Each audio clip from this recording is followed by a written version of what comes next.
Masters, ಮೊಟ್ಟ ಮೊದಲಿಗೆ ನಮ್ಮೆಲ್ಲರ ಗುರುಗಳಾಗಿರ್ತಕ್ಕಂತಹ ಡಾಕ್ಟರ್ ಬ್ರಹ್ಮರ್ಷಿ ಪಿತಾಮಹ ಸುಭಾಷ್ ಪತ್ರೇಜಿ ಹಾಗೂ ಗುರುಮಾತಾ ಸ್ವರ್ಣಮಾಲಾ ಅಮ್ಮನವರಿಗೆ ನನ್ನ ಅನಂತ ಆತ್ಮಪೂರ್ವಕ ಪ್ರಣಾಮಗಳು.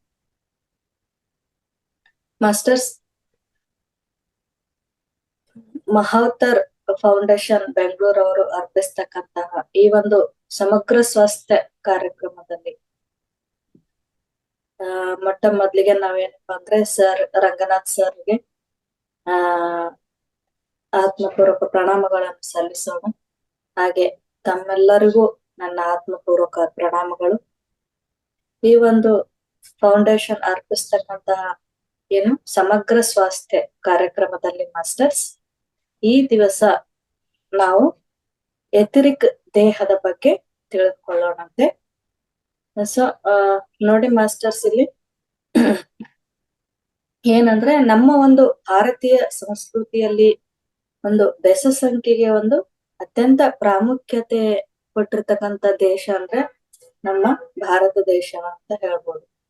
ಅಂದ್ರೆ ಏನು ಬೆಸ ಸಂಖ್ಯೆ ಅಂತಂದ್ರೆ ನೋಡಿ, ಈಗ 1, 3, 5, 7, 9 ಹೀಗೆ ಇಂತಹ ಸಂಖ್ಯೆಗಳಲ್ಲಿ ಎಕ್ಸಾಂಪಲ್ ನೋಡಿ, ಈಗ ಪಂಚಭೂತಗಳು ಅಂತ ಹೇಳ್ತೀವಿ, ತ್ರಿಮೂರ್ತಿಗಳು ಅಂತ ನಾವ್ ಹೇಳ್ತೀವಿ, ತ್ರಿಲೋಕಗಳು ಅಂತ ನಾವ್ ಹೇಳ್ತೀವಿ, ತ್ರಿಸಂಗಮ ಆಗಿರ್ಬೋದು, ಹಾಗೆ ಪಂಚಕೋಶಗಳು ಅಂತ ಹೇಳ್ತೀವಿ, ಪಂಚಭೂತಗಳು ಅಂತ ನಾವ್ ಹೇಳ್ತೀವಿ, ಹಾಗೆ ಮತ್ತೆ ಸಪ್ತ ಲೋಕಗಳು, ಸಪ್ತ ಶರೀರಗಳು, ಮತ್ತೆ ಸಪ್ತ ಚಕ್ರಗಳು, ಸಪ್ತ ಸಾಗರಗಳು, ಸಪ್ತ ಋಷಿಗಳು ಅಂತ ಹೀಗೆಲ್ಲ ಬೆಸ ಸಂಖ್ಯೆಗಳನ್ನು ನಮ್ಮ ಒಂದು ಭಾರತೀಯ ಸಂಸ್ಕೃತಿಯಲ್ಲಿ ಬಳಸಲಾಗುತ್ತೆ ಮಾಸ್ಟರ್ಸ್.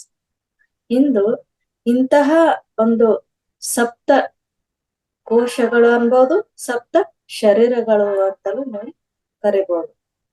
ಅಂತಹ ಒಂದು ಸಪ್ತ ಶರೀರಗಳಲ್ಲಿ ನಾವು ಇಂದು ಏನಪ್ಪಾ ಅಂದ್ರೆ ಈ ಎಥರಿಕ್ ದೇಹದ ಬಗ್ಗೆ ನಾವು ಒಂದು ಆಳವಾದ ಜ್ಞಾನವನ್ನು ತಿಳಿದುಕೊಳ್ಳೋಣ ಮಾಸ್ಟರ್ಸ್. ನೋಡಿ, ಪ್ರತಿಯೊಂದು ಆತ್ಮನು ಕೂಡ ಭೂಮಿಗೆ ಬರ್ಬೇಕಾದ್ರೆ ತನ್ನ ಒಂದು ಫಿಸಿಕಲ್ ಬಾಡಿ ಜೊತೆಗೆ ಇನ್ನೂ 6 ಶರೀರಗಳನ್ನು ತನ್ನ ಜೊತೆಯಲ್ಲಿ, ಅಂದ್ರೆ ಈ ದೇಹವನ್ನ ಒಂದು ಉಪಕರಣವಾಗಿ ತಾನು ಈ ಒಂದು ಭೂಲೋಕ ಯಾತ್ರೆಯ ಪಯಣದಲ್ಲಿ ಈ ಒಂದು 7 ಶರೀರಗಳ ಜೊತೆ ಈ ಆತ್ಮ ಅಂತಕ್ಕಂಥದ್ದು ಭೂಮಂಡಲಕ್ಕೆ ಪ್ರವೇಶ ಮಾಡುತ್ತದೆ. ಸೊ ಅಲ್ಲಿ ಏನಪ್ಪಾ ಅಂತಂದ್ರೆ ಈ ಮಾನವನ ಶರೀರ ಅಂತಕ್ಕಂಥದ್ದು 7 ಅಥವಾ ನಾವೇನು ಪಂಚಕೋಶಗಳು ಅಂತ ಹೇಳ್ತಾರೆ, ಪಂಚ ಶರೀರಗಳು ಅಂತಾನು ಹೇಳ್ತಾರೆ, 7 ಬಾಡೀಸ್ ಅಂತಾನು ಹೇಳ್ತಾರೆ. ಆದ್ರೆ ಆ ಒಂದು 7 ಶರೀರಗಳಿಂದ ಈ ನಮ್ಮ ದೇಹ ಅಂತಕ್ಕಂಥದ್ದು ಮಾರ್ಪಾಟಾಗಿರ್ತಕ್ಕಂಥದ್ದು ಮಾಸ್ಟರ್ಸ್. ಈ ನಮ್ಮ ಈ ಒಂದು ದೇಹದ ಸುತ್ತಲೂ ಈ ಎಲ್ಲಾ ಕೋಶಗಳು ಸುತ್ತುವರೆದಿರ್ತವೆ. ಏನು ಈ ನಾವೇನ್ ಈಗ ನಾನೇನ್ ನಿಮ್ಮ ಎದುರಿಗೆ ಕೂತ್ಕೊಂಡಿದೀನಿ, ನೀವು ನಮ್ಮ ಎದುರಿದ್ದೀರಿ. ಇಲ್ಲಿ ಈ ಒಂದು ಫಿಸಿಕಲ್ ಬಾಡಿ ಸುತ್ತಾನು ಈ ಒಂದು ಉಳಿದ 6 ಶರೀರಗಳು ಇಲ್ಲಿ ಸುತ್ತುವರೆದಿರ್ತವೆ. ಈ ಶರೀರಗಳು ಏನಪ್ಪಾ ಅಂದ್ರೆ ಈ ಫಿಸಿಕಲ್ ಬಾಡಿ ಅಂತಕ್ಕಂಥದ್ದು ನಮ್ ಕಣ್ಣಿಗೆ ಕಾಣ್ತಕ್ಕಂಥದ್ದು, ನಾವೆಲ್ಲರೂ ನೋಡ್ತೀವಿ ಈ ಫಿಸಿಕಲ್ ಬಾಡಿನ. ಆದ್ರೆ ನಮ್ಮ ಕಣ್ಣಿಗೆ ಕಾಣದೇ ಇರ್ತಕ್ಕಂಥ 6 ದೇಹಗಳಿದಾವೆ. ಆ 6 ದೇಹಗಳನ್ನ ನಾವ್ ಹೇಗಪ್ಪ ನೋಡೋದು ಅಂತ ಅಂದಾಗ ಅದು ಧ್ಯಾನದಿಂದ ಮಾತ್ರ. ಅವು ಅನುಭವಜನ್ಯವಾಗಿರ್ತಕ್ಕಂಥವು, ಅನುಭವದಿಂದ ಮಾತ್ರ ಆ 6 ದೇಹಗಳನ್ನು ನಾವು ನೋಡ್ಕೊಳ್ತಕ್ಕಂಥದ್ದಿದೆ. ಅದು ಧ್ಯಾನ ಸಾಧನೆಯಿಂದ ಮಾತ್ರ. ಸೊ ನಾವು ಹೆಚ್ಚೆಚ್ಚು ಧ್ಯಾನ ಸಾಧನೆಯಲ್ಲಿ ನಮ್ಮನ್ನು ನಾವು ತೊಡಗಿಸಿಕೊಂಡಾಗ ಆ 6 ದೇಹಗಳ ಒಂದು ಇರುವಿಕೆಯನ್ನು ನಾವು ಕಂಡುಕೊಳ್ಬಹುದು, ಅದನ್ನು ಅನುಭವಿಸ್ಲು ಕೂಡ ಬಹುದು. ಸೊ ಇಲ್ಲಿ ಏನಪ್ಪಾ ಅಂತಂದ್ರೆ ಈಗ 7 ಬಾಡೀಸ್ ಅಂತ ಹೇಳ್ದೆ ನಾನು. ಆ 7 ಬಾಡೀಸ್ ಯಾವುವು ಅಂತ ನಾವು ನೋಡಿದಾಗ ಇಲ್ಲಿ ಮೊದಲನೇದಾಗಿ ಈ ಒಂದು ಫಿಸಿಕಲ್ ಬಾಡಿ ಅಂತ ಹೇಳ್ತೀವಿ. ಅಂದ್ರೆ ಇದಕ್ಕೆ ಅನ್ನಮಯ ಕೋಶನು ಅಂತ ಹೇಳ್ತಾರೆ, ಮತ್ತೆ ಸ್ಥೂಲ ಶರೀರ ಅಂತಾನು ಹೇಳ್ತಾರೆ. ಈ ಎರಡನೇದಾಗಿ ನಾವು ಈ ಎಥೆರಿಕ್ ಬಾಡಿ ಇವತ್ತಿನ ಒಂದು ಸಬ್ಜೆಕ್ಟ್. ನಾವು ಎಥೆರಿಕ್ ದೇಹದ ಮೇಲೆ ಈ ದಿವಸ ನಾವು ತಿಳ್ಕೊತಾ ಇದ್ದೀವಿ. ಈ ಎರಡನೇ ಶರೀರನೇ ಈ ಎಥೆರಿಕ್ ಬಾಡಿ, ಮತ್ತೆ ಅದಕ್ಕೆ ಪ್ರಾಣಮಯ ಕೋಶ ಅಂತಾನು ಕರಿತೀವಿ. ನೆಕ್ಸ್ಟ್ ಆಸ್ಟ್ರಲ್ ಬಾಡಿ ಅಂತ ಹೇಳ್ತೀವಿ. ಮೂರನೇದಾಗಿ ಅಂದ್ರೆ ಮನೋಮಯ ಕೋಶ ಅಂತ ಹೇಳ್ತೀವಿ. ಮತ್ತೆ ನಾಲ್ಕನೇದಾಗಿ ಕಾಸಲ್ ಬಾಡಿ, ಅದಕ್ಕೆ ವಿಜ್ಞಾನಮಯ ಕೋಶ ಅಂತ ಹೇಳ್ತೀವಿ. ನೆಕ್ಸ್ಟ್ ಸುಪ್ರಾಕಾಸಲ್ ಬಾಡಿ, ಐದನೇದಾಗಿ ಸುಪ್ರಾಕಾಸಲ್ ಬಾಡಿ ಅಂದ್ರೆ ಆನಂದಮಯ ಕೋಶ ಅಂತ ಹೇಳ್ತೀವಿ. ನೆಕ್ಸ್ಟ್ ಆರನೇದಾಗಿ ಕಾಸ್ಮಿಕ್ ಬಾಡಿ, ವಿಶ್ವಮಯ ಕೋಶ. ನೆಕ್ಸ್ಟ್ ಕೊನೆಯದಾಗಿ ಅಂದ್ರೆ ನಿರ್ವಾಣಿಕ್ ಬಾಡಿ ಅಂತ ಹೇಳಿ, ಅಂದ್ರೆ ನಿರ್ವಾಣಮಯ ಕೋಶ. ಹೀಗೆ ಈ 7 ದೇಹಗಳನ್ನು ಹೊತ್ತುಕೊಂಡು ನಮ್ಮ ಆತ್ಮ ಅಂತಕ್ಕಂಥದ್ದು ಭೂಮಿಯ ಒಂದು ಪ್ರಯಾಣಕ್ಕೆ ಸಿದ್ಧವಾಗಿ, ಅಂದ್ರೆ ತನ್ನ ಒಂದು ಉದ್ದೇಶ ಸಾಧನೆಗಾಗಿ ಒಂದು ಆತ್ಮ ಈ ರೀತಿ 7 ಶರೀರಗಳನ್ನು ತೆಗೆದುಕೊಂಡು ಭೂಲೋಕ ಯಾತ್ರೆಗೆ ಪ್ರಯಾಣಕ್ಕೆ ಬರ್ತದೆ. ಸೊ ಇಲ್ಲಿ ಇದಕ್ಕೆ ಪ್ರಾಣಮಯ ಕೋಶ ಅಂತಾನು ನಾವು ಹೇಳ್ತೀವಿ. ಯಾವುದು ಈ ಎಥೆರಿಕ್ ಬಾಡಿಗೆ. ಮೊದ್ಲನೇದ್ದು ನಾವು ಅನ್ನಮಯ ಕೋಶ ಅಂತ ಹೇಳಿದೀವಿ. ಅಲ್ಲಿ ಅಂದ್ರೆ ಭೌತಿಕ ಕೋಶ, ಇದು ಸ್ಥೂಲ ಶರೀರ. ಹೆಸರೇ ಹೇಳುವಂತೆ ಇಲ್ಲಿ ಏನಪ್ಪಾ ಅಂತಂದ್ರೆ ಇದು ಅನ್ನ ಅಥವಾ ಆಹಾರದಿಂದ ಆಗಿರ್ತಕ್ಕಂಥ ಕೋಶ. ಯಾವುದು ಮೊದ್ಲನೇದು, ನಾವು ಸೇವಿಸಿರ್ತಕ್ಕಂಥ ಆಹಾರ ಅಲ್ಲಿ ಶೇಖರವಾಗ್ತದೆ. ಮತ್ತೆ ನಾವು ಸೇವಿಸುವ ಆಹಾರ ಶಕ್ತಿಯಾಗಿ ಒಂದು ದೇಹದ ಚಟುವಟಿಕೆಗೆ ಅಲ್ಲಿ ಸಿದ್ಧವಾಗ್ತಕ್ಕಂಥದ್ದು ಅದು ಅನ್ನಮಯ ಕೋಶ. ನೆಕ್ಸ್ಟ್ ಎರಡನೇದ್ದೇ ಇಲ್ಲಿ ಬರೋದು ಏನಪ್ಪಾ ಅಂದ್ರೆ ಇಂದಿನ ಒಂದು ಸಬ್ಜೆಕ್ಟ್ ಆಗಿರ್ತಕ್ಕಂಥ ಈ ಎಥೆರಿಕ್ ದೇಹ. ಏನು ಎರಡನೇದಾಗಿ ಎಥೆರಿಕ್ ದೇಹ ಅಂತಂದ್ರೆ ನಾವು ಪ್ರಾಣಮಯ ಕೋಶ ಅಂತ ಹೇಳಿದ್ವಿ. ಅಂದ್ರೆ ಇಲ್ಲಿ ಪ್ರಾಣ, ಉಸಿರು. ಎಥೆರಿಕ್ ದೇಹ ಅಂತಂದ್ರೆ ಇಲ್ಲಿ ಪ್ರಾಣ, ಉಸಿರು ಅಥವಾ ಜೀವ ಅಂತ ನಾವಿಲ್ಲಿ ಅರ್ಥ ಮಾಡ್ಕೊಳ್ಬೇಕು. ಪ್ರಾಣಮಯ ಕೋಶ ಅಂತ ಹೇಳಿದ್ವಿ ಅಂದ್ರೆ ಪ್ರಾಣದಿಂದ ಕೂಡಿರ್ತಕ್ಕಂಥದ್ದು. ಒಂದು ಇಲ್ಲೇನಪ್ಪ, ಈ ದೇಹದಲ್ಲಿ ಒಂದ್ ವೇಳೆ ಪ್ರಾಣನೇ ಇಲ್ಲ ಅಂತಂದ್ರೆ ಏನಾಗುತ್ತೆ? ಅದು ಶವ. ಅಲ್ಲಿ ಪ್ರಾಣ ಇದ್ರೆ ಶಿವ, ಪ್ರಾಣ ಇಲ್ಲ ಅಂದ್ರೆ ಶವ. ಹಾಗೆ ಈ ಎಥೆರಿಕ್ ದೇಹ ಅಂತಕ್ಕಂಥದ್ದು ಇದ್ರೇನೆ ಇಲ್ಲಿ ಈ ಫಿಸಿಕಲ್ ಬಾಡಿ ಅಂತಕ್ಕಂಥದ್ದು ಆಕ್ಟಿವ್ ಆಗಿರ್ಲಿಕ್ಕೆ ಸಾಧ್ಯ. ಅದು ಇದ್ರೇನೆ ಇದು ಜೀವಂತ ಅಂತ ನಾವ್ ಹೇಳ್ತೀವಿ. ಈ ಫಿಸಿಕಲ್ ಬಾಡಿ ಜೀವಂತ ಇದೆ ಅಂತ ನಾವ್ ಹೇಳ್ತೀವಿ. ಅದು ಇಲ್ಲ ಅಂತಂದ್ರೆ ಇಲ್ಲಿ ಶವ ಆಗಿ ಮಾರ್ಪಾಟಾಗ್ತದೆ. ಅದು ಯಾವ್ದಕ್ಕೂ ಯಾವ ಒಂದು ಪ್ರಯೋಜನಕ್ಕೂ ಬರ್ತಕ್ಕಂಥದ್ದು ಅಲ್ಲ. ಅಂತಹ ಒಂದು ಶರೀರ ಶವವಾಗಿ ಇಲ್ಲಿ ಮಾರ್ಪಾಟಾಗ್ತದೆ ಮಾಸ್ಟರ್ಸ್. ನೋಡಿ, ಸಹಜವಾಗಿ ಮಾನವ ಶರೀರ ಅಂತಕ್ಕಂಥದ್ದು ಇಲ್ಲಿ ಏನಪ್ಪಾ ಅಂತಂದ್ರೆ ಒಂದು ಈಗಾಗ್ಲೇ ನಾವೆಲ್ಲರೂ ತಿಳಿದುಕೊಂಡಿರುವಂತೆ ಮಾನವನ ಶರೀರ ಅಂತಕ್ಕಂಥದ್ದು ಒಂದು ಅಣುಗಳ ಸಮೂಹ ಅಂತ ನಾವು ಹೇಳ್ತೀವಿ. ಅಣುಗಳ ಸಮೂಹನೇ ಈ ಶರೀರ. ಅತ್ಯಂತ ಒಂದು ಸೂಕ್ಷ್ಮಾಣು ಜೀವಿ ಆಗಿರ್ತಕ್ಕಂಥ ಒಂದು ವೈರಸ್ ಕೂಡ ನಮ್ಮನ್ನು, ಯಾರು ಮನುಷ್ಯನನ್ನು, ಒಂದು ಅಣುಗಳ ಸಮೂಹ ಅಂತಾನೆ ಅದು ಕಾಣ್ತದೆ. ಯಾವುದು? ಒಂದು ವೈರಸ್ ಕೂಡ ನಮ್ಮೆಲ್ಲರನ್ನು ಒಂದು ಅಣುಗಳ ಸಮೂಹ ಅಂತಾನೆ ಆ ವೈರಸ್ ಕಾಣುದು. ಅದಕ್ಕೆ ಗೊತ್ತು ಆ ವೈರಸ್ಗೆ ಏನು? ಮನುಷ್ಯ ಅಂತಕ್ಕಂಥವನು ಒಂದು ಅಣುಗಳ ಸಮೂಹ ಅಂತ ಹೇಳಿ. ಹಾಗೆ ಮಾನವನ ಶರೀರವನ್ನು ನಾವು ಈ ಒಂದು ರಾಸಾಯನಿಕ ಸಂಗ್ರಹ ಅಂತಲೂ ನಾವು ಪರಿಗಣಿಸಬಹುದು. ಹೀಗೆ ಮನುಷ್ಯನ ಅನೇಕ ಒಂದು ಆ ಈ ರಾಸಾಯನಿಕಗಳಾಗಿರ್ಬೋದು ಅವುಗಳನ್ನು ಕೂಡ ತನ್ನ ಒಂದು ಶರೀರದಲ್ಲಿ ಹೊಂದಿರ್ತಾನೆ.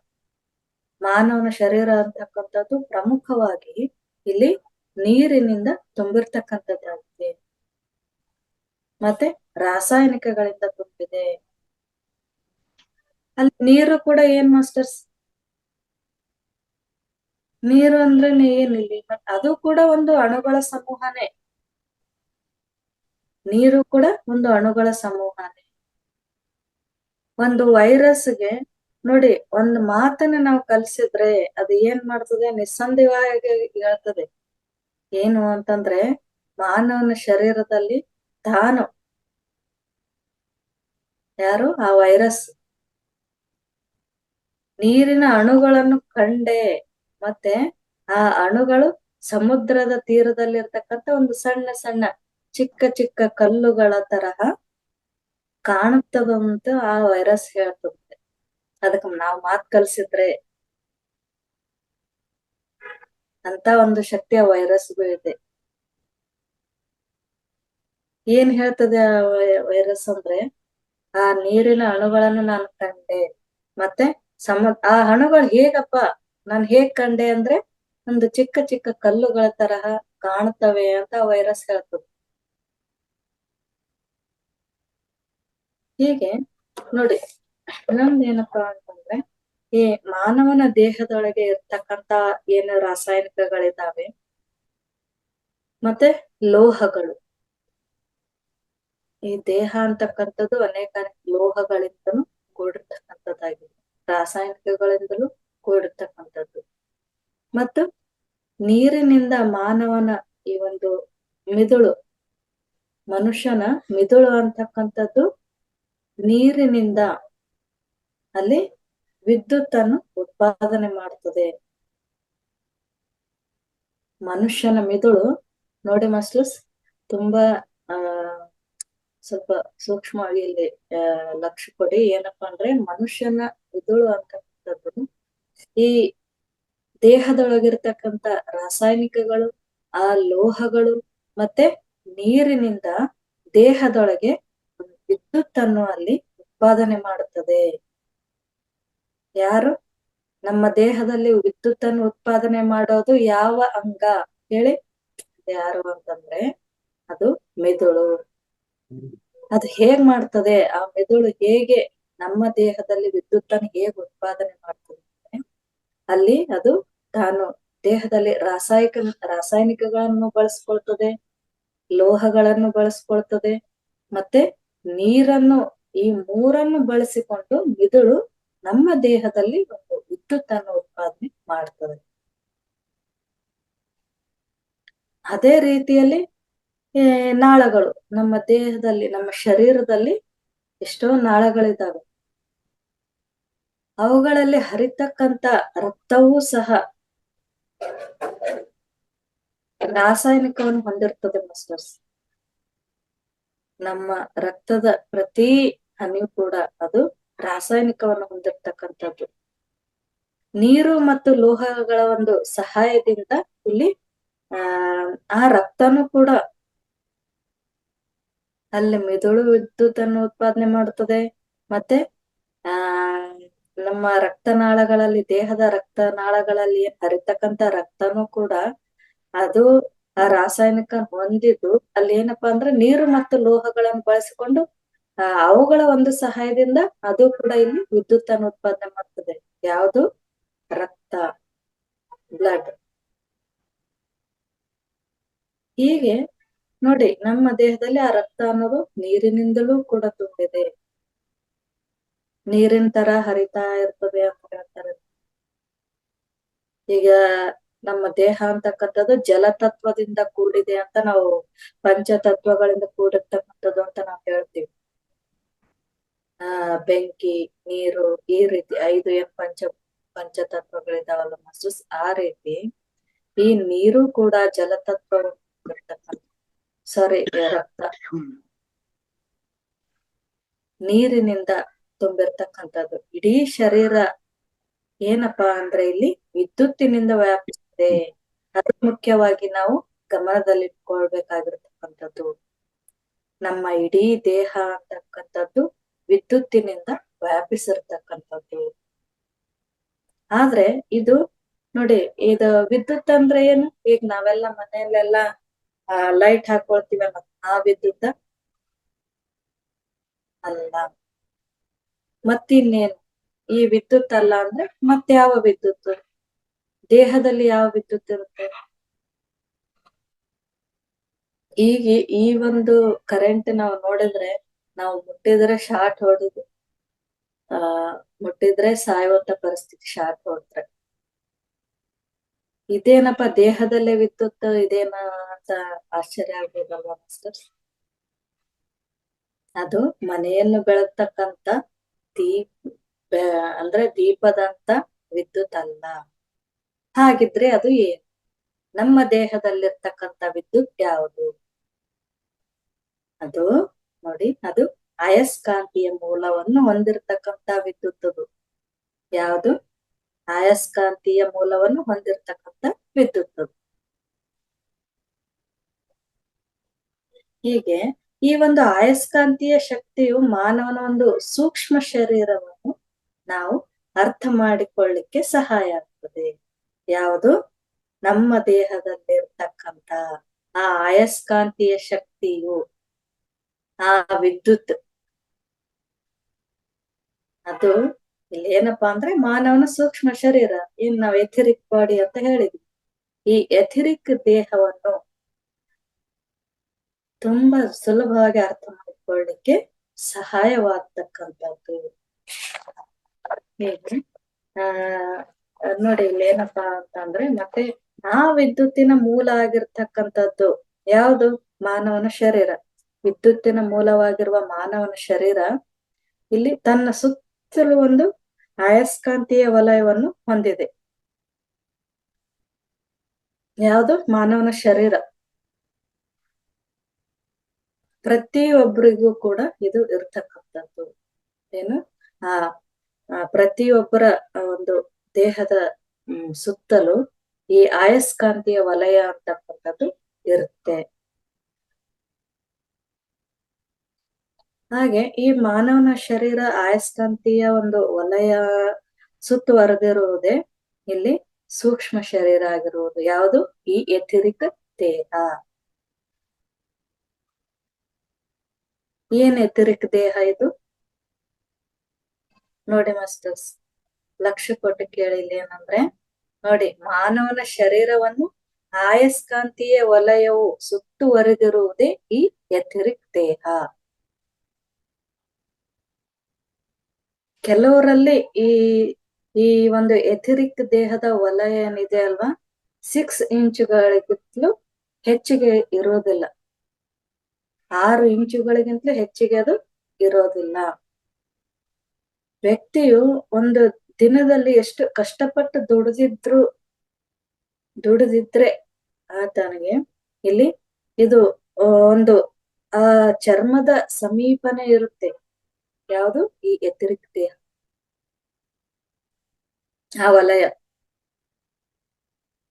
ಆಮೇಲೆ ಯಾವಾಗ ಈಗ ಹೊರಗೆ ಹೋಗಿ ಒಬ್ಬ ಮನುಷ್ಯ ದುಡಿದು ಬರ್ತಾನೆ, ಬಂದ್ಮೇಲೆ ವಿಶ್ರಾಂತಿ ಅಂತ ಸ್ವಲ್ಪ ರೆಸ್ಟ್ ಮಾಡ್ತಾರೆ. ರೆಸ್ಟ್ ಮಾಡ್ತಿರ್ಬೇಕಾದ್ರೆ ಆವಾಗ ಅದು ಏನಾಗ್ತದೆ ಅಂತಂದ್ರೆ 6 ಇಂಚುಗಳವರೆಗೆ ಅದು ವ್ಯಾಪಿಸ್ತದೆ.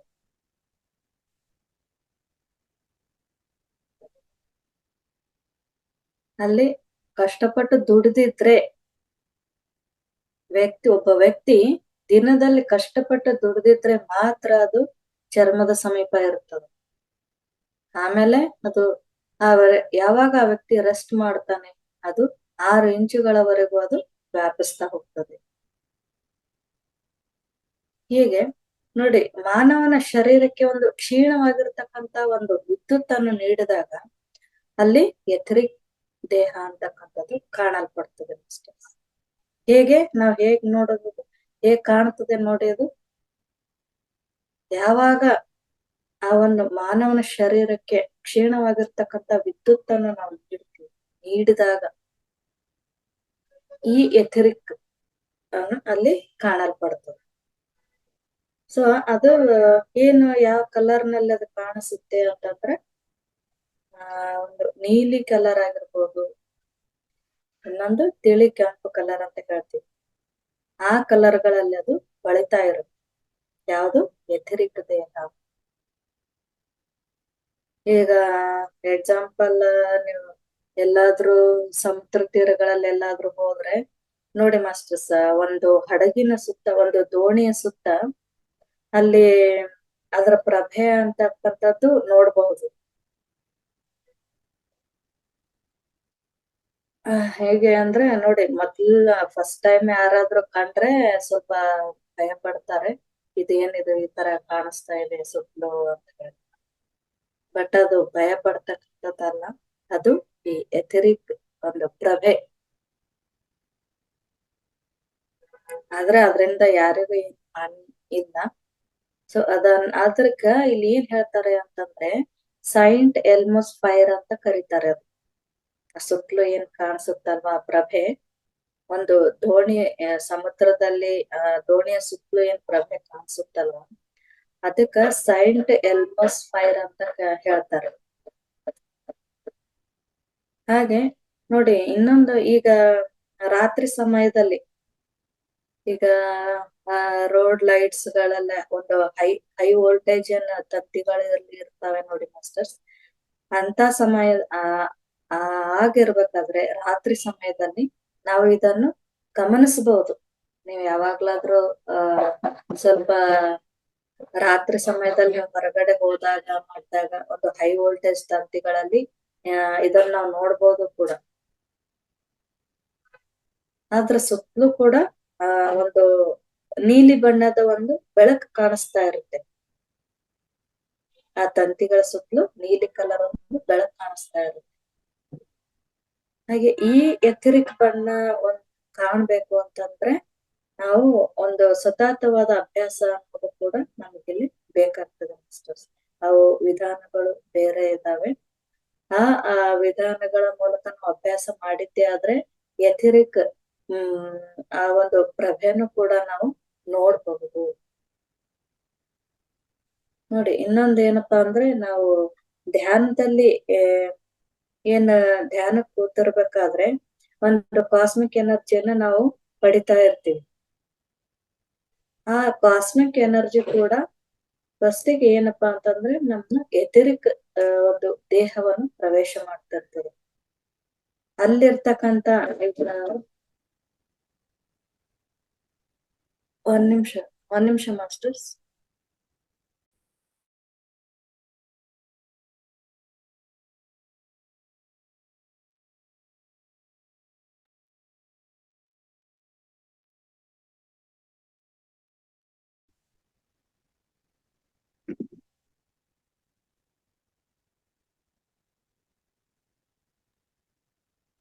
ಸಾರಿ ಮಾಸ್ಟರ್ಸ್, ಕ್ಷಮೆ ಇರ್ಲಿ.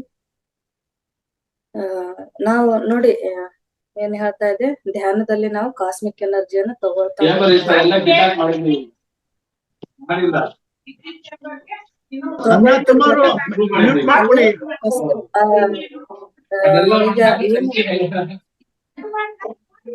ಮಾಸ್ಟರ್ಸ್ ಮ್ಯೂಟ್ ಮಾಡ್ಕೊಳ್ಳಿ ಪ್ಲೀಸ್.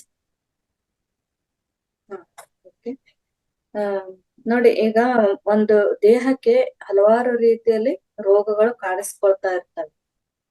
ಆ ರೋಗಗಳು ಏನಪ್ಪಾ ಅಂತಂದ್ರೆ ಫಸ್ಟ್ ಬರೋದೆ ಎಥೆರಿಕ್ ದೇಹಕ್ಕೆ. ಆದ್ರೆ ಇಲ್ಲಿ ಸಾಮಾನ್ಯವಾಗಿ ಸಾಮಾನ್ಯ ಜನರಿಗೆ ಅದು ಅರ್ಥ ಆಗೋದಿಲ್ಲ.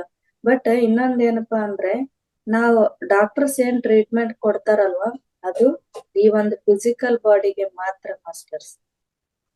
ಎಥೆರಿಕ್ ದೇಹಕ್ಕೆ ಅವರಿಗೆ ಟ್ರೀಟ್ಮೆಂಟ್ ಕೊಡ್ಲಿಕ್ಕೆ ಸಾಧ್ಯನೇ ಇಲ್ಲ. ಹಾಗಾಗಿ ಕೆಲವೊಂದು ರೋಗಗಳು ನೋಡಿ ತಾತ್ಕಾಲಿಕವಾಗಿ ಏನೋ ಕಡಿಮೆ ಅನ್ಸಿದ್ರು ಕೂಡ ಅವು ಹಾಗೇನೆ ಒಂದು ದೀರ್ಘಕಾಲಿಕ ರೋಗಗಳಾಗಿ ಮುಂದುವರಿತಾನೆ ಇರ್ತವೆ. ಆ ಒಂದು ರೋಗಗಳನ್ನು ನಾವು ಹೇಗೆ ಕ್ಯೂರ್ ಮಾಡ್ಕೊಳ್ಳೋದು ಅಂತಂದ್ರೆ, ಅಲ್ಲಿ ಮೊದ್ಲು ನಾವು ನಮ್ಮ ಎಥೆರಿಕ್ ದೇಹವನ್ನು ನಾವಲ್ಲಿ ಕ್ಲೀನ್ ಮಾಡ್ಕೊಳ್ಬೇಕಾಗುತ್ತೆ. ಅದು ಹೇಗೆ? ಎಥೆರಿಕ್ ದೇಹವನ್ನು ಯಾವ ರೀತಿ ನಾವು ಆ ಅಂದ್ರೆ ಅಲ್ಲಿರ್ತಕ್ಕಂಥ ಬ್ಲಾಕೇಜಸ್ನೆಲ್ಲ ನಾವು ಆ ಏನು ಕ್ಲೀನ್ ಮಾಡ್ಕೊಂಡ್ಮೇಲೆ ಒಂದು ಆ ಶಕ್ತಿಯ ಹರಿಯುವಿಕೆಗೆ ನಾವು ಶಕ್ತಿಯ ಹರಿಯುವಿಕೆಯ ಆ ಒಂದು ದಾರಿಯನ್ನು ನಾವು ಕ್ಲಿಯರ್ ಮಾಡ್ಕೊಂಡಾಗ ಇಲ್ಲಿ ಈ ಫಿಸಿಕಲ್ ಬಾಡಿಗೆ ಬರ್ತಕ್ಕಂತ ರೋಗಗಳನ್ನ ನಾವು ತಡಿಲಿಕ್ಕೆ ಸಾಧ್ಯ ಆಗ್ತದೆ. ಅದು ಹೇಗಪ್ಪ? ಮತ್ತ ಈ ಫಿಸಿಕಲ್ ಬಾಡಿಗಾದ್ರೆ ಡಾಕ್ಟರ್ ಟ್ರೀಟ್ಮೆಂಟ್ ಕೊಡ್ತಾರೆ, ಆದ್ರೆ ಎಥಿರಿಕ್ ಬಾಡಿಯನ್ನ ಅಲ್ಲಿರ್ತಕ್ಕಂತ ಬ್ಲಾಕ್ಸ್ ನ ನಾವ್ ಹೇಗ ಕ್ಲಿಯರ್ ಮಾಡ್ಕೊಳ್ಳೋದು ಅಂತ ಅಂದ್ರೆ ಅದು ಧ್ಯಾನದಿಂದ ಮಾತ್ರ. ಸೊ ಎಲ್ರೂ ತಪ್ಪದೇನೆ ಹೆಚ್ಚಾಗಿ ಆ ಒಂದು ಧ್ಯಾನ ಸಾಧನೆಯಲ್ಲಿ ತೊಡಗಿಕೊಂಡಾಗ ತಮ್ಮ ವಾಸಿಯಾಗದಂತಹ ಕಾಯಿಲೆಗಳು ಸಹ ನೋಡಿ, ಈಗ ಎಷ್ಟೋ ಜನ ಹೇಳ್ತಿರ್ತಾರೆ, ನಮ್ಗೆ ಎಷ್ಟೋ ಹಾಸ್ಪಿಟ್ಲಿಗೆ ಹೋದ್ರು ಕೂಡ ಕಡಿಮೆ ಆಗದೆ ಇರ್ತಕ್ಕಂತಹ, ಕ್ಯೂರ್ ಆಗದೆ ಇರ್ತಕ್ಕಂತಹ ರೋಗಗಳು ನಾವು ಧ್ಯಾನಕ್ಕೆ ಬಂದ್ಮೇಲೆ ವಾಸಿ ಮಾಡ್ಕೊಂಡ್ವಿ ಅಂತ ಹೇಳ್ತಿರ್ತಾರೆ. ಅದು ಹೇಗ್ ಸಾಧ್ಯ ಅಂದ್ರೆ ಇದೆ ನೋಡಿ ಮಾಸ್ಟರ್ಸ್. ಹೇಗಂದ್ರೆ ನೋಡಿ, ನಾವು ತಗೊಳ್ತಕ್ಕಂತ ಕಾಸ್ಮಿಕ್ ಎನರ್ಜಿ ಧ್ಯಾನಕ್ಕೆ ಕೂತಿರ್ಬೇಕಾದ್ರೆ ನಮ್ಮ ದೇಹವನ್ನು ಪ್ರವೇಶ ಮಾಡ್ತಕ್ಕಂತ ಕಾಸ್ಮಿಕ್ ಎನರ್ಜಿ ಏನಿದೆ ಅಲ್ವಾ, ಅದು ನಮ್ಮ ಎಥಿರಿಕ್ ದೇಹವನ್ನು ಪ್ರವೇಶ ಮಾಡಿ ಅಲ್ಲಿ ಆ ಎಲ್ಲೆಲ್ಲಿ ಶಕ್ತಿಯ ಹರಿಯುವಿಕೆಗೆ ಅಡೆತಡೆಗಳಿದಾವೋ ಆ ಎಲ್ಲಾ ಅಡೆತಡೆಗಳನ್ನು ಅದು ಕ್ಲಿಯರ್ ಮಾಡ್ತಾ ಬರ್ತಾ ಇರುತ್ತೆ. ಬ್ಲಾಕೇಜಸ್ನೆಲ್ಲ ಇನ್ನೊಂದು ಆ ಎಲ್ಲ ಬ್ಲಾಕೇಜಸ್ ನಮ್ಮ ಒಂದು ಮನೋಭಾವನೆಗಳನ್ನು ಕೂಡ ನಾವಿಲ್ಲಿ ಸ್ವಲ್ಪ ಚೇಂಜ್ ಮಾಡ್ಕೊಳ್ತಕ್ಕಂಥದ್ದು ಇದೆ ಮಾಸ್ಟರ್ಸ್. ಅದ ಧ್ಯಾನದ ಜೊತೆಗೆ ನಮ್ಮ ಒಂದು ಒಂದು ದೈನಂದಿನ ಕೆಲವೊಂದು ಷಡ್ ವರ್ಗಗಳಾಗಿರ್ಬೋದು ಎಲ್ಲವನ್ನು ನಮ್ಮ ಒಂದು ಕಂಟ್ರೋಲ್ ನಲ್ಲಿ ಇಟ್ಕೊಳ್ತಕ್ಕಂಥದ್ದು ಮುಖ್ಯವಾಗಿದೆ. ಅದರ ಜೊತೆಗೆ ಹೀಗೆ ಆ ಶಕ್ತಿ ಯಾವಾಗ ಎಥಿರಿಕ್ ದೇಹಕ್ಕೆ ಪ್ರವೇಶವಾಗಿ ಅಲ್ಲಿಯ ಒಂದು ಶಕ್ತಿಯ ಹರಿಯುವಿಕೆಯನ್ನು ಕ್ಲಿಯರ್ ಮಾಡ್ತಾ ಹೋದಾಗ ಯಾವಾಗ ಎಥಿರಿಕ್ ದೇಹ ಅಂತಕ್ಕಂಥದ್ದು ಸಂಪೂರ್ಣವಾಗಿ ಈ ಒಂದು ಫಿಸಿಕಲ್ ಬಾಡಿ ಮೇಲೆ ಬೋತಕ್ಕಂಥದ್ದು, ಅಲ್ಲಿ ಎಥೆರಿಕ್ ದೇಹ ಅನ್ನೋದು ಸಂಪೂರ್ಣವಾಗಿ ಆರೋಗ್ಯವಾಗಿದ್ರೆ ಈ ಫಿಸಿಕಲ್ ಬಾಡಿ ಸಂಪೂರ್ಣವಾಗಿ ಆರೋಗ್ಯವಾಗಿರ್ಲಿಕ್ಕೆ ಸಾಧ್ಯ. ಇಲ್ಲ ಅಂದ್ರೆ ನೀವ್ ಎಷ್ಟೇ ಡಾಕ್ಟರ್ ಎಷ್ಟೇ ನಿಮ್ಗೆ ಏನೇ ಟ್ರೀಟ್ಮೆಂಟ್ ಕೊಟ್ರು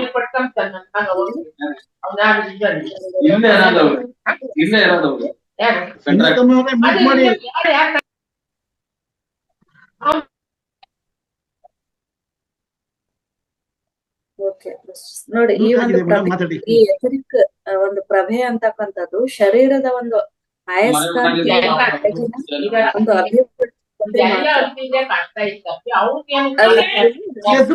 ಮಾಡ್ಕೊಳ್ಳಿ. ಆಯ್ತು, ಮ್ಯೂಟ್ ಆಗಿದೆ ಸರ್. ಪ್ಲೀಸ್ ಮ್ಯೂಟ್ ಮಾಡ್ಕೊಳ್ಳಿ ಸರ್. ಮ್ಯೂಟ್ ಮಾಡ್ಕೊಳ್ಳಿ. ಬೇರೆ ಯಾರು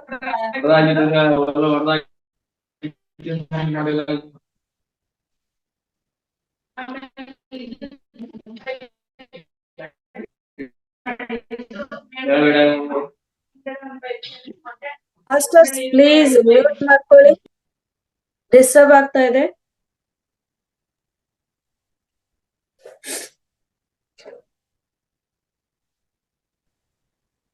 okay, please continue madam. Mute ಮಾಡಿದ್ದಾರೆ, ಮಾತಾಡಿ. ಸರಿ, ಓಕೆ ಸರ್. ನೋಡಿ ಮಾಸ್ಟರ್ಸ್, ಇಲ್ಲಿ ಆ ಪ್ರಭೆ ಏನಿದೆ ಅಲ್ವಾ, ಎಥೆರಿಕ್ ಪ್ರಭೆ ಅಂತಕ್ಕಂಥದ್ದು ಈ ಶರೀರದ ಒಂದು ಅಯಸ್ಕಾಂತೀಯದ ಒಂದು ಹೊರಗಿನ ಅಭಿವ್ಯಕ್ತತೆ ಮಾತ್ರ. ಅದನ್ನೇ ನಾವ್ ಏನ್ ಹೇಳ್ತೀವಿ ಇಲ್ಲಿ ಅಂತಂದ್ರೆ ಭೂತ ಅಂತ ನಾವ್ ಹೇಳ್ತೀವಿ, ದೆವ್ವ ಭೂತ ಅಂತ ನಾವ್ ಹೇಳ್ತೀವಿ. ಏನು ಆ ಎಥೆರಿಕ್ ಪ್ರಭೆಯ ಒಂದು ಅಯಸ್ಕಾಂತೀಯ ಹೊರಗಿನ ಒಂದು ಈಗ್ಲೇ ಜಾಸ್ತಿ ಕೊಡ್ತೀನಿ, ಅಭಿವ್ಯಕ್ತಿ ಕೊಡ್ತೀಯ ಅಂತ ಒಂದು ಕರಿತಾ ಇರ್ತೀವಿ.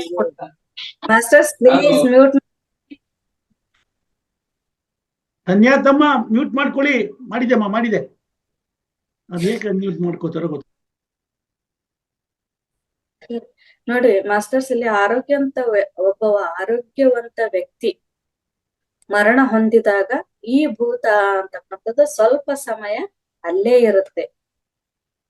ಏನದು ಭೂತ? ಇದೇ ಪ್ರಭೆ. ಯಾವಾಗ ಒಬ್ಬ ಆರೋಗ್ಯವಂತ ವ್ಯಕ್ತಿ ದೇಹ ತ್ಯಾಗ ಮಾಡಿದಾಗ, ಬಾಡಿ ವಿಕೆಟ್ ಮಾಡಿದಾಗ, ಆ ಒಂದು ಪ್ರಭೆ ಅಂತಕ್ಕಂಥದ್ದು ಸ್ವಲ್ಪ ಸಮಯ ಅಲ್ಲಿಯೇ ಇರ್ತದೆ. ಅದಕ್ಕೆ ನಾವಲ್ಲಿ ಭೂತ ಅಂತ ನಾವು ಹೇಳ್ತಾ ಇರ್ತೀವಿ, ದೆವ್ವ ಅಂತ ಹೇಳ್ತಾ ಇರ್ತೀವಿ. ಅಂದ್ರೆ ಅದು ಶರೀರದಿಂದ ಬೇರ್ಪಟ್ಟ ಮೇಲೆ ಪ್ರತ್ಯೇಕವಾಗಿ ಸುಮ್ಮನೆ ಓಡಾಡ್ಕೊಂಡಿರ್ತಾ ಇರುತ್ತೆ. ಆದ್ರೆ ನೋಡಿ, ಯಾವಾಗಾದ್ರೂ ಕೆಲವೊಬ್ರು ಹೇಳ್ತಾ ಇರ್ತಾರೆ, ಸ್ಮಶಾನದ ಬಲ್ಲಿ ತಾವು ಒಂದು ನೀಲಿಯಾದ ಬೆಳಕನ್ನ ಕಂಡ್ವಿ ಅಂತ ಕೆಲವೊಬ್ರು ಹೇಳ್ತಾ ಇರ್ತಾರೆ. ಇದು ಏನಪ್ಪಾ ಅಂತಂದ್ರೆ ಒಂದು ಹೊಸದಾದ ಶವ. ಏನು ಹೊಸದಾದ ಶವ ಅಂದ್ರೆ, ಆಗತಾನೆ ಯಾರೋ ಒಬ್ರು ಮರಣ ಹೊಂದಿರ್ತಕ್ಕಂಥವ್ರು ಅಲ್ಲಿ ಸ್ಮಶಾನದಲ್ಲಿ ಒಂದು ಅಂತ್ಯಕ್ರಿಯೆಯನ್ನು ಮಾಡಿರ್ತಾರೆ. ಅದು ಹೊಸ ಶವ ಅನ್ಸ್ಕೊಳುತ್ತೆ. ಆ ಶವದ ಒಂದು ಶರೀರದ ಮೂಲಕ ಹೊರಬಂದಿರ್ತಕ್ಕಂಥ ಈ ಎಥಿರಿಕ್ ಶರೀರ, ಅದನ್ನ ಸ್ಮಶಾನದಲ್ಲಿ ನೋಡ್ತಾ ಇರ್ತಾರೆ. ಒಂಥರ ನೀಲಿ ಕಲರ್ ಕಾಣಿಸುತ್ತೆ. ಅದು ನೀಲಿ ಕಲರ್ ಬೆಳಕು ಕಾಣಿಸ್ತಾ ಇರುತ್ತೆ. ಅದನ್ನೇ ಕೆಲವೊಬ್ರು ಭಯ ಪಟ್ಕೊಳ್ತಿರ್ತಾರೆ, ದೆವ್ವ ದೆವ್ವ. ಆದ್ರೆ ಅದು ದೆವ್ವ ಅಲ್ಲ, ಭೂತ ಅಲ್ಲ. ಅದು ಆ ವ್ಯಕ್ತಿಯ, ಸಾವನ್ನಪ್ಪಿದ ವ್ಯಕ್ತಿಯ ಎಥಿರಿಕ್ ದೇಹ. ಕೆಲವು ಸಾಮಾನ್ಯ ಜನರಲ್ಲಿ ಅದೊಂದು ತಪ್ಪು ಕಲ್ಪನೆ ಇದೆ, ದೆವ್ವ ಇದೆ, ಭೂತ ಇದೆ ಅಂತ ಏನ್ ಹೇಳ್ತಾರಲ್ವ ಮಾಸ್ಟರ್, ಅದೊಂದು ತಪ್ಪು ಕಲ್ಪನೆ. ಇದನ್ನೇ, ಈ ಎಥಿರಿಕ್ ಅನ್ನೇ ಅವರು ಈ ದೇಹದ ಬಗ್ಗೆ ಅವ್ರಿಗೆ ನಾಲೆಜ್ ಇಲ್ಲ. ಹಾಗಾಗಿ ಅವ್ರು ಅದನ್ನ ದೆವ್ವ ಭೂತ ಅಂತ ಹೇಳಿ ಭಯ ಪಟ್ಕೋತಾರೆ. ಬಟ್ ಭಯ ಪಟ್ಕೋತಕ್ಕಂತ ಅವಶ್ಯಕತೆ ಇಲ್ಲ. ಅದು ಆ ವ್ಯಕ್ತಿಯ ಎಥಿರಿಕ್ ದೇಹ ಆಗಿರುತ್ತೆ ಮಾಸ್ಟರ್ಸ್. ನೆಕ್ಸ್ಟ್ ನೋಡಿ, ಹೇಗಪ್ಪ ಅಂದ್ರೆ ನೋಡಿ, ಒಂದು ಕುದಿಯುತ್ತಿರುವ ಪಾತ್ರೆಯಿಂದ ಏನಪ್ಪಾ ಅಂದ್ರೆ ಹೊರಬರ್ತಕ್ಕಂತ ಒಂದು ಒಲೆ ಮೇಲೆ ಒಂದ್ ನೀರ್ ಹಾಕಿ, ನಾವು ಈಗ ಟೀ ಮಾಡ್ತಿರ್ಬೇಕಾದ್ರೆ ಮೊದ್ಲ ನೀರ್ ಹಾಕಿ ಇಡ್ತೀವಿ ನಾವು. ಆ ನೀರ್ ಕುದಿತಾ ಕುದಿತಾ ಒಂದು ಆವಿ ರೂಪದಲ್ಲಿ ಮೇಲೆ ಹೋಗ್ತಾ ಇರುತ್ತೆ. ಆ ಆವಿಯ ಹೊಗೆಗೆ ಇಲ್ಲೇನ ಅಂದ್ರೆ ಇದನ್ನ ನಾವು ಹೋಲಿಸ್ಬೋದು. ಯಾವುದು? ಈ ಒಂದು ಎಥಿರಿಕ್ಕನ. ಯಾವಾಗ ಆ ಪಾತ್ರೆ ತಣ್ಣಗಾಗ್ತಾ ಹೋಗುತ್ತಲ್ವಾ, ಅಲ್ಲಿ ಅದರ ಅಸ್ತಿತ್ವ ಕೂಡ ಕಡಿಮೆ ಆಗ್ತಾ ಹೋಗ್ತದೆ. ಅದೇ ರೀತಿ ಯಾವ ರೀತಿ ಆ ಒಂದು ಪಾತ್ರೆಯಲ್ಲಿನ ಆವಿ ಅಂತಕ್ಕಂಥದ್ದು ಕಡಿಮೆ ಆಗ್ತಾ ಹೋಗುತ್ತಲ್ವಾ ಮಾಸ್ಟರ್ಸ್, ಅದೇ ರೀತಿ ಒಂದು ಶರೀರ ಸತ್ತ ನಂತರ ಅದರ ಸುತ್ತಲಿನ ಆ ಒಂದು ಪ್ರಭೆ ಅಂತಕ್ಕಂಥದ್ದು ಕಡಿಮೆ ಆಗ್ತಾ ಹೋಗ್ತದೆ. ಕೆಲವೊಮ್ಮೆ ಇದು 7 ದಿನಗಳ ಕೆಲವೊಂದ್ ಸಮಯ ಏನಾಗ್ತದೆ ಅಂದ್ರೆ, ವ್ಯಕ್ತಿ ಸತ್ತ 7 ದಿನಗಳ ನಂತರನು ಕೂಡ ಅದು ಇರ್ತದೆ ಕೆಲವೊಂದು ಸಮಯಗಳಲ್ಲಿ. ಮತ್ತೆ ನಾವು ಈಗ ಇನ್ನೊಂದು ಏನಪ್ಪಾ ಅಂತಂದ್ರೆ, ನಾವ್ ಹೇಳಿದ್ವಿ, ನಾವು ತಿಂದಂತಹ ಅನ್ನ ಒಂದು ಜೀರ್ಣಿಸಿ ಶಕ್ತಿಯಾಗಿ ಮಾರ್ಪಾಟಾಗೋದು ಕೂಡ ಈ ಒಂದು ಎಥೆರಿಕ್ ಅಲ್ಲೇ ಅಂತ.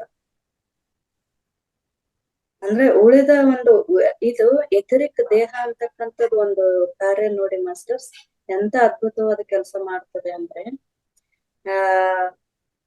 ನಾವು ನಮ್ಮ ದೇಹಕ್ಕೆ ಆಹಾರವನ್ನು ಕೊಡ್ತೀವಿ. ಆಮೇಲೆ ಆ ಅನ್ನ ಅಲ್ಲಿ ಆ ಆಹಾರ ಜೀರ್ಣಿಸಿ ಅಲ್ಲಿ ಏನಾಗ್ತದೆ ಅಂದ್ರೆ ಶಕ್ತಿಯಾಗಿ ಮಾರ್ಪಡಿಸ್ತಕ್ಕಂಥದ್ದು ಇದೇ ಒಂದು ಎಥೆರಿಕ್ ದೇಹದಲ್ಲಿ. ಮತ್ತೆ ಉಳಿದಂತಹ ಒಂದು ವ್ಯರ್ಥ ಕಸ ಇರುತ್ತಲ್ಲ ಮಾಸ್ಟರ್ಸ್, ಅದನ್ನು ದೇಹದಿಂದ ಹೊರ ಹಾಕ್ತಕ್ಕಂತ ಕೆಲಸನ ಕೂಡ ಈ ಎಥೆರಿಕ್ ದೇಹ ಮಾಡ್ತದೆ. ಹಾಗೆ ಈ ಎಥೆರಿಕ್ ದೇಹವನ್ನು ನಾವು ಶುದ್ಧೀಕರಣ ಮಾಡ್ಕೊಳ್ಳೋದು ಹೇಗೆ ಅಂತಂದ್ರೆ ಕೆಲವೊಂದು ಪ್ರಾಣಾಯಾಮಗಳನ್ನು ಮಾಡ್ಬೋದು, ಇಲ್ಲ ಮುಖ್ಯವಾಗಿ ಧ್ಯಾನ ಸಾಧನೆ, ಈ ಆನಾಪಾನಸತಿ ಧ್ಯಾನ ಅಂತಕ್ಕಂಥದ್ದು. ಸತತವಾಗಿ ನಾವು ಧ್ಯಾನಾಭ್ಯಾಸದಲ್ಲಿ ತೊಡಗಿಕೊಂಡಿದ್ದೇ ಆದ್ರೆ ನಮ್ಮ ಎಥೆರಿಕ್ ದೇಹವನ್ನು ನಾವು ಏನಪ್ಪಾ ಅಂದ್ರೆ ಶುದ್ಧಿ ಮಾಡ್ಕೊಳ್ಳಿಕ್ಕೆ ಸಾಧ್ಯ ಇದೆ. ಹೀಗೆ ನೋಡಿ, 7 ಶರೀರಗಳನ್ನು ನಾವು ಶುದ್ಧೀಕರಣ ಮಾಡ್ಕೊಳ್ಳೋದಿದೆ. ಈ ಎಥೆರಿಕ್ ದೇಹ ಕೂಡ ಅಷ್ಟೇ ಇಂಪಾರ್ಟೆಂಟ್ ಮಾಸ್ಟರ್ಸ್. ಹಾಗಾಗಿ ಎಲ್ರೂ ಕೂಡ ಹೆಚ್ಚಾಗಿ ಧ್ಯಾನ ಸಾಧನೆಯಲ್ಲಿ ತೊಡಗಿಕೊಳ್ಳಿ ಅಂತ ಹೇಳ್ತಾ, ಧ್ಯಾನಾಭ್ಯಾಸವನ್ನು ಸತತವಾಗಿ ಮುಂದುವರಿಸಿ ಅಂತ ಹೇಳ್ತಾ, ಮಹೋದರ್ ಫೌಂಡೇಶನ್ ಬೆಂಗಳೂರು ಅವರು ಈ ಒಂದು ಎಥೆರಿಕ್ ದೇಹದ ಬಗ್ಗೆ ಒಂದು ಜ್ಞಾನವನ್ನು ಹಂಚಿಕೊಳ್ಳಿಕ್ಕೆ ಈ ಒಂದು ಅವಕಾಶ ನಮ್ಗೆ ಕೊಟ್ಟಿದ್ದಕ್ಕೆ ಫೌಂಡೇಶನ್ ರಂಗನಾಥ್ ಸರ್ ಅವರು ಇಲ್ಲೆಲ್ಲ ಈ ಝೂಮ್ ಅಲ್ಲಿ ಜಾಯ್ನ್ ಆಗಿರ್ತಕ್ಕಂತ ಎಲ್ಲಾ ಆತ್ಮ ಬಂಧುಗಳಿಗೆ ನಾನು ಅನಂತ ಧನ್ಯವಾದಗಳನ್ನು ಅರ್ಪಿಸ್ತಾ ಇದ್ದೀನಿ. Thank you so much masters. ನಮ್ಮ ಈಗ ಗಿರಿಜಾ ಅವರು ಒಂದು ಅದ್ಭುತವಾದಂತ ಒಂದು ಭಾಷಣವನ್ನು ಮಾಡಿದ್ದಾರೆ, ಉಪನ್ಯಾಸವನ್ನು ಕೊಟ್ಟಿದ್ದಾರೆ. ಈ ಉಪನ್ಯಾಸಕ್ಕೆ ತಾವೆಲ್ಲ ಒಂದು ಸ್ಟ್ಯಾಂಡಿಂಗ್ ಓವೇಷನ್ ಬೇಡ, ಅಟ್ಲೀಸ್ಟ್ ಒಂದು ಕೂತಿರೋ ಕಡೆ, ನೀವು ಹೇಗೆ ಕೂತಿರೋ ಗೊತ್ತಿಲ್ಲ, ಎಲ್ಲರೂ ಚಪ್ಪಾಳೆ ಮೂಲಕ ಅವ್ರಿಗೆ ಕೃತಜ್ಞತೆಗಳನ್ನ ಅರ್ಪಿಸೋಣ. ಬಹಳ ಚೆನ್ನಾಗಿತ್ತು ಈ ಕಾರ್ಯಕ್ರಮ. ಹೇಳ್ಬೇಕು ಅಂದ್ರೆ ಒಂದು ವಿಶಿಷ್ಟವಾದಂತ ವಿಷಯ. ಮೇಡಮ್, ಇದರಲ್ಲಿ ನಾವೆಲ್ಲರೂ ಬಹಳಷ್ಟು ಜನಕ್ಕೆ ಸಂಶಯಗಳು ಇರ್ಬೋದು, ಅದನ್ನ ಕೇಳ್ಕೊಳ್ಳೋಣ. ಅದಕ್ಕೆ ಮೊದಲು ಮೇಡಮ್, ಈಗ ತಾವು ಏನ್ ಹೇಳಿದ್ರಿ, ನಮ್ಮ ಶರೀರ ಮ್ಯಾಗ್ನೆಟಿಕ್ ಅಯಸ್ಕಾಂತ ಶಕ್ತಿ ಅಂತ, ಅದು ಶರೀರದ ಸುತ್ತಲೂ ಒಂದು ಪ್ರಭಾವಳಿ ಅಂತ ಹೇಳ್ತೀವಲ್ಲ ನಾವು, ಓರಾ ಅಂತ ಹೇಳ್ಬೋದಲ್ಲ, AURA ಓರಾ ಅಂತ ಹೇಳ್ಬೋದಲ್ಲ ಮೇಡಮ್? ಅದಕ್ಕೂ ಇದಕ್ಕೂ ವ್ಯತ್ಯಾಸ ಆರ ಬೇರೆ ಸರ್, ಇದು ದೇಹ ಸರ್. ಇದು ಆಮೇಲೆ ದೇಹ ಸರ್, ದೇಹ.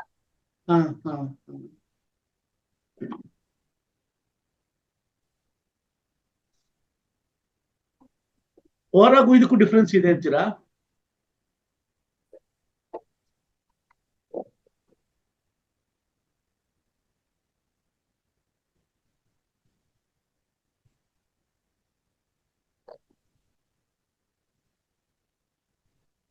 ಹೇಳಿ ಸರ್. ಈಗ ಓರಾಗೂ ಇದಕ್ಕೂ ಡಿಫ್ರೆನ್ಸ್ ಇದೆ ಅಂತೀರಾ ಮೇಡಮ್? ಈಗ ನಾವು ಅಯಸ್ಕಾಂತೀಯ ಶಕ್ತಿ ನಮ್ಮ ಸುತ್ತಲೂ ಆವರಿಸಿರುತ್ತೆ ಅಂದ್ರಲ್ಲ, ಒಬ್ಬ ವ್ಯಕ್ತಿ ಮಲಗಿದ್ದಾಗ ಅವನ ಸುತ್ತಲೂ 6 ಇಂಚಿನಷ್ಟು ಪವರ್ ಅಯಸ್ಕಾಂತೀಯ ಶಕ್ತಿ ಬಂದಿರುತ್ತೆ ಅಂತ. ಎಷ್ಟೋ ಸರಿ ನಮಗೆ ನಾವು ಕೂತಿರ್ತೀವಿ ಅಥವಾ ಏನೋ ಮಾಡ್ದಾಗ ಕೂತಿರ್ತೀವಿ, ಯಾರಾದ್ರೂ ಬಂದು ಸುಮ್ಮನೆ ಸ್ಪರ್ಶ ಮಾಡಿದ್ರೆ ಮೈ ಜುಮ್ ಅನ್ನುತ್ತೆ, ಅಥವಾ ಕೂದಲೆಲ್ಲ ನಿಮಿರ್ ಕೊಡುತ್ತೆ. ಇದು ಬಹಳ ಜನಕ್ಕೆ ಅನುಭವ ಆಗುತ್ತೆ. ಏನು ಟಚ್ ಮಾಡಿದ್ವಿ ಅಂತ. ಅಂದ್ರೆ ಅವನು ಏನೋ ಒಂದು ಜ್ಞಾನದಲ್ಲಿ ಇರ್ತಾನೆ, ಅಥವಾ ಯಾವುದೋ ಒಂದು ಕಾನ್ಸಂಟ್ರೇಷನ್ ಅಲ್ಲಿ ಇರ್ತಾನೆ. ಆವಾಗ ಈ ಎಥೆರಿಕ್ ಬಾಡಿ ಏನು ಇದಿದೆ, ಮ್ಯಾಗ್ನೆಟಿಕ್ ಶಕ್ತಿ ಇದೆ, ಅಯಸ್ಕಾಂತೀಯ ಶಕ್ತಿ, ಅದಲ್ಲ ಆಕ್ಟಿವೇಟ್ ಆಗಿರುತ್ತೆ ಅಂತ ಹೇಳ್ಬೋದಾ ಮೇಡಮ್? ಏನ್ ಹೇಳ್ತೀರಾ ಅದಕ್ಕೆ? ಎಸ್ ಸರ್, ನಾವು ಕೆಲವೊಮ್ಮೆ ನಮಗ್ ಗೊತ್ತಿಲ್ದಂಗೆ ಕೂಡ್ತಿರ್ತೀವಿ. ಇನ್ನೊಂದೇನಂದ್ರೆ, ಕೆಲವೊಂದು ಬಟ್ಟೆಗಳು ಏನಾದ್ರು ಹಾಕೋಬೇಕಾದ್ರೆ ಸುಮ್ನೆ ಯಾರಾದ್ರೂ ಟಚ್ ಮಾಡಿದ್ರೆ ಸಟ್ ಅಂಡ್ ಶಾರ್ಟ್ ಹೊಡ್ದಂಗ ಆಗುತ್ತೆ ನೋಡಿ ಸರ್. ಹೌದು ಹೌದು ಹೌದು ಹೌದು, ಇದಾಗುತ್ತೆ ಹಾ ಸರ್, ಅದು ಅಯಸ್ಕಾಂತೀಯ ಒಂದು ವಲಯದ ಪ್ರಭಾವಳಿನೇ ಸರ್. ಅದೊಂದು ಅನುಭವ ಅಂತ ಹೇಳ್ಕೋಬಹುದು. ಅನುಭವ, ಅದೊಂದು ಅನುಭವ ಸರ್. ಆಮೇಲೆ ಇದೊಂದು ಪ್ರಶ್ನೆ ಕೇಳಿ ಆಮೇಲೆ ಮಿಕ್ದವ್ರಿಗೆ ಬಿಟ್ಕೊಡ್ತೀನಿ, ಅದೊಂದು ಇಂಪಾರ್ಟೆಂಟ್. ಈಗ ಶರೀರ ಮೃತನಾದ ಮೇಲೆ ಮನುಷ್ಯನ ಶರೀರ ಸುಮಾರು 7 ದಿವಸದವರೆಗೂ ಅವನ ಒಂದು ಎಥೆರಿಕ್ ಬಾಡಿ ಇರುತ್ತೆ ಅಂತ ಹೇಳಿದ್ರಿ. ಇದರಿಂದನೇ ನಮ್ಮ ಗರುಡ ಪುರಾಣದಲ್ಲೂ ಹೇಳ್ತಾರೆ ಏನಂದ್ರೆ, ಈ ನಮ್ಮ ಶರೀರ ಈಗ ಮೇಲ್ಗಡೆ, ಅದು ಸತ್ತ ನಂತರದಲ್ಲಿ ಆತ್ಮ ಮೇಲ್ಗಡೆ ಹೋಗಿರುತ್ತೆ ಅಂತ ಹೇಳ್ತಾರೆ. ಅದ್ರೆ ಎಥೆರಿಕ್ ಬಾಡಿ ಅಂತ ನಾವು ಅನ್ಕೋಬಹುದು ಅಂತ ಈ ವಿಷಯದಲ್ಲಿ ಪ್ರಸ್ತುತವಾಗಿ ಹೇಳ್ಕೋಬಹುದು. ಇದು ಹೋಗಿ ಕೆಳಗಡೆ ನೋಡ್ತಾ ಇರುತ್ತೆ ಅಂತ. ಇವ್ರೇನು ನನ್ನ ಏನಕ್ಕೆ ಹೀಗೆ ನಾನು ಮಲಗಿದ್ದೀನಿ, ನನ್ನ ಶರೀರ ನನ್ನನ್ನು ಯಾಕೆ ನೋಡ್ತಾ ಇದ್ದಾರೆ, ಇವರು ನನ್ನ ಯಾರು ಗಮನಿಸ್ತಾನೆ ಇಲ್ವಲ್ಲ, ಯಾಕೆ ಕಳ್ತಾ ಇದ್ದಾರೆ ಅಂತ ಅಂದ್ಬಿಟ್ಟು ಅದು ಹೇಳ್ಕೊಡ್ತಾ ಇರುತ್ತೆ ಅಂತ ಹೇಳ್ತಾರೆ. ಅದಾದ್ಮೇಲೆ ಅದಕ್ಕೋಸ್ಕರನೇ ನಾವು ಧರ್ಮೋದಕ, ಪಿಂಡೀಕರಣ ಅಂತ 7, 9, 10ನೇ ದಿವಸದವರೆಗೂ ಈ ಕಾರ್ಯಕ್ರಮಗಳು ಮಾಡ್ತಾರೆ. ಕೊನೆಗೆ ವೈಕುಂಠ ಸಮಾರಾಧನೆ ಅಂತ ಮಾಡ್ತಾರೆ. ಅದನ್ನ ಕಳಿಸೋದಿಕ್ಕೆ ಅಂತ ಮಂತ್ರಪೂರ್ವಕವಾಗಿ ಮಾಡುವಂತ ಕಾರ್ಯಗಳು ಶಿವಗಣಾರಾಧನೆ, ಆಮೇಲೆ ಇನ್ನು ಕೆಲವು ಕಡೆ ವೈಕುಂಠ ಸಮಾರಾಧನೆ ಅಂತೆಲ್ಲ ಮಾಡ್ತಾರೆ. ಅದು ಒಂದು ಕ್ರಿಯೆ, ಮಂತ್ರಗಳಿಗೂ ಮಾಡೋದು ಕ್ರಿಯೆಗೆ ಈ ಈಗ ಏನು ಎಥನಿಕ್ ಬಾಡಿ ಅಂದ್ರಲ್ಲ, ಅದನ್ನ ಕಳಿಸ್ಕೊಡೋದಕ್ಕೆ ಸಹಾಯ ಮಾಡುತ್ತೆ ಅಂತ ಹೇಳ್ಬೋದಾ ಮೇಡಮ್? ಇದಕ್ಕೆ ಹೇಳ್ಬೋದಲ್ವಾ? ಇಲ್ಲ ಸರ್, ಅವರು ಅವರವರ ಒಂದು ಸಂಪ್ರದಾಯದ ಒಂದೊಂದು ಪದ್ಧತಿಗಳು ಅವೆಲ್ಲ ಅವ್ರ ಹಿಂದಿನಿಂದಲೂ ಮಾಡ್ಕೊಂಡ್ ಬಂದಿರ್ತಾರೆ. ಇಲ್ಲಿ ಏನಪ್ಪಾ ಅಂದ್ರೆ ನಾವು ಅದು ಶುದ್ಧೀಕರಣಗೊಳ್ಬೇಕಂದ್ರೆ ಧ್ಯಾನ ಮಾತ್ರ ಸರ್, ಮಾತ್ರ ಸಾಧ್ಯ, ಧ್ಯಾನದಿಂದ ಮಾತ್ರ ಸರ್. ಈಗ ಒಂದೊಂದು ಧರ್ಮದಲ್ಲಿ ಒಂದೊಂದು ರೀತಿಯ ಪದ್ಧತಿಗಳಿರ್ತವೆ. ಹೌದು ಬಟ್ ಇರೋದು ಒಂದೇ ಆತ್ಮ, ಆತ್ಮ ಒಂದೇ ಸತ್ಯ. ಬಟ್ ಒಂದೊಂದು ಜನ್ಮದಲ್ಲಿ ಒಂದೊಂದು ಜಾತಿಯಲ್ಲಿ ಹುಟ್ತಾ ಇರುತ್ತೆ, ಅದ ಒಂದು ಇಷ್ಟದ ಮೇರೆಗೆ. ಅಂದ್ರೆ ಅಲ್ಲಿ ಏನಾಗುತ್ತೆ ಅಂದ್ರೆ ಆ ಒಂದು ಜಾತಿಯಲ್ಲಿ ಹುಟ್ಟಿದ್ಮೇಲೆ ಆ ವ್ಯಕ್ತಿ ಸತ್ತ ನಂತರ ಅಲ್ಲಿ ಒಂದು ಏನೇನೋ ಸಂಸ್ಕಾರಗಳು ಮಾಡ್ತಾರೆ. ಬಟ್ ಇನ್ನೊಂದು ಜನ್ಮದಲ್ಲಿ ಇನ್ನೊಂದು ಜಾತಿಯಲ್ಲಿ ಹುಟ್ಟಿದ್ಮೇಲೆ ಮತ್ತೆ ಅಲ್ಲಿ ಆ ಒಂದು ಜಾತಿಯ ಪದ್ಧತಿಗಳ ಅನುಸಾರವಾಗಿ ಶವ ಸಂಸ್ಕಾರ ಮಾಡ್ತಾರೆ. ಅಲ್ಲಿನ ಒಂದು ಪದ್ಧತಿಗಳು ಮುಂದೆ ಅವು ಹೇಳಿದ್ರಲ್ವಾ, ಸತ್ತ ನಂತರ ಒಂದೊಂದು ಏನ್ ಪದ್ಧತಿಗಳು ಏನ್ ಇದಾವಲ್ವಾ, ಈ ಪಿಂಡ ಪ್ರದಾನ ಮಾಡೋದಾಗಿರ್ಬೋದು, ಈ ತರ ಏನೇನೋ. ಹಾಗೆ ಒಂದೊಂದು ಜನ್ಮಕ್ಕೂ ಒಂದೊಂದು ತರ ಪದ್ಧತಿಗಳು ಆತ್ಮಕ್ಕೆ ಬರ್ತಾ ಇರುತ್ತೆ. ಆಗುತ್ತಲ್ವ ಸರ್? ಅಲ್ಲಿ ಕರೆಕ್ಟ್ ಯಾವ್ದಂತ ನೀವು ಇಲ್ಲಿ ಇದ್ ಮಾಡ್ತೀವಿ? ಸಾಧ್ಯನೇ ಇಲ್ಲ. ಒಂದು ಆತ್ಮ ಎಷ್ಟು ಜನ್ಮಗಳನ್ನ ತೆಗೆದುಕೊಳ್ತದೆ. ಹೌದು. ಕೆಲವೊಂದು ಸರ್ತಿ ಅಂದ್ರೆ ತನಗೆ ಅಲ್ಲಿ ಎಲ್ಲಿ ಸತ್ತಿದ್ದಂತಾನು ಕೆಲವೊಂದು ಏನಾದ್ರೂ ಆಕ್ಸಿಡೆಂಟ್ ಆಗಿರ್ಬೋದು, ಎಲ್ಲೋ ಈ ಪ್ರಪಾತಗಳಲ್ಲಿ ಬಿದ್ದು ಸತ್ತು ಹೋಗಿರ್ಬೋದು. ಅಲ್ಲಿ ಏನು ಆ ದೇಹನ ಗುರ್ತಿಡ್ಲಿಕ್ಕೂ ಆಗಲ್ಲ, ಯಾರು ತಂದು ಕೂಡ ಅದು ಮಾಡ್ಲಿಕ್ಕೂ ಸಾಧ್ಯವಾಗದೇ ಇರ್ತಕ್ಕಂತ ಪರಿಸ್ಥಿತಿ. ಹೌದು. ಅದಕ್ಕೆ ಒಂದು ಸಂಸ್ಕಾರ ಮಾಡದೇ ಇರ್ತಕ್ಕಂತ ಒಂದು ಪರಿಸ್ಥಿತಿ ಅನ್ಕೊಳ್ಳಿ. ಅಂತ ಟೈಮಲ್ಲಿ ಅವ್ರು ಸತ್ತಿದ್ದು ಗೊತ್ತಿರಲ್ಲ ಒಬ್ರೊಬ್ರಿಗೆ. ಅಂತ ಟೈಮಲ್ಲಿ ನೀವ್ ಏನ್ ಮಾಡ್ಲಿಕ್ಕೆ ಸಾಧ್ಯ ಆಗುತ್ತೆ ಹೇಳಿ? ಏನ್ ಮಾಡಕ್ಕಾಗೋದಿಲ್ಲ. ಅದು ಏನು ಮಾಡ್ಲಿಕ್ಕೆ, ಇವ್ರು ಸತ್ತಿದ್ದಾರೆ ಅಂತನೂ ಗೊತ್ತಿರಲ್ಲ, ಇದಾರೋ ಇಲ್ವೋ ಅನ್ನೋದು ಗೊತ್ತಿರಲ್ಲ. ಆವಾಗ ನೀವ್ ಏನ್ ಮಾಡ್ಲಿಕ್ಕೆ ಸಾಧ್ಯ ಇದೆ? ಖಂಡಿತ ಏನು ಇಲ್ಲ ಸರ್. ಇಷ್ಟೇ, ಅವ್ರವ್ರ ಒಂದು ಜಾತಿ ಪದ್ಧತಿಗಳಿಗೆ ನೋಡಿ ಮಾಡ್ತಾ ಹೋಗ್ತಾರೆ. ಏನೋ ಒಂದು ನಂಬಿಕೆ, ಜನರಲ್ಲಿ ನಂಬಿಕೆ, ಅದು ಅವ್ರವ್ರ ನಂಬಿಕೆ ಬರುತ್ತೆ. ಈಗ ತಮ್ಮ ಪ್ರಕಾರ ನಮ್ಮ ಏನ್ ಪದ್ಧತಿ ಇದೆ, ಏನ್ ಸಪ್ತಕೋಶಗಳು ನಾವ್ ಏನ್ ಹೇಳಿದ್ವಿ, ಒಂದು ಭೌತಿಕ ಶರೀರಕ್ಕೆ 6 ಸೂಕ್ಷ್ಮ ಶರೀರಗಳು ಬಂದು ಸೇರ್ಕೊಳತ್ವೆ. ಅವುಗಳನ್ನೆಲ್ಲ ನಾವು ಧ್ಯಾನದ ಮೂಲಕ ಒಂದು ಹಿಡಿತದಲ್ಲಿ ತಗೋಬಹುದು, ಒಂದು ಸಾಧನೆ ಮಾಡ್ಕೋಬಹುದು. ನಮ್ಮಲ್ಲಿ ಒಂದು ದೊಡ್ಡ ಒಂದು ಮ್ಯಾಗ್ನೆಟಿಕ್ ಪವರ್ಸ್ ನ ಸಾಧಿಸ್ಕೊಳಕ್ ಅನುಕೂಲ ಆಗುತ್ತೆ ಅನ್ನೋದನ್ನ ನೀವು ನಮ್ಗೆ ತೋರಿಸಿದ್ರಿ. ಧನ್ಯವಾದಗಳು ಮೇಡಮ್.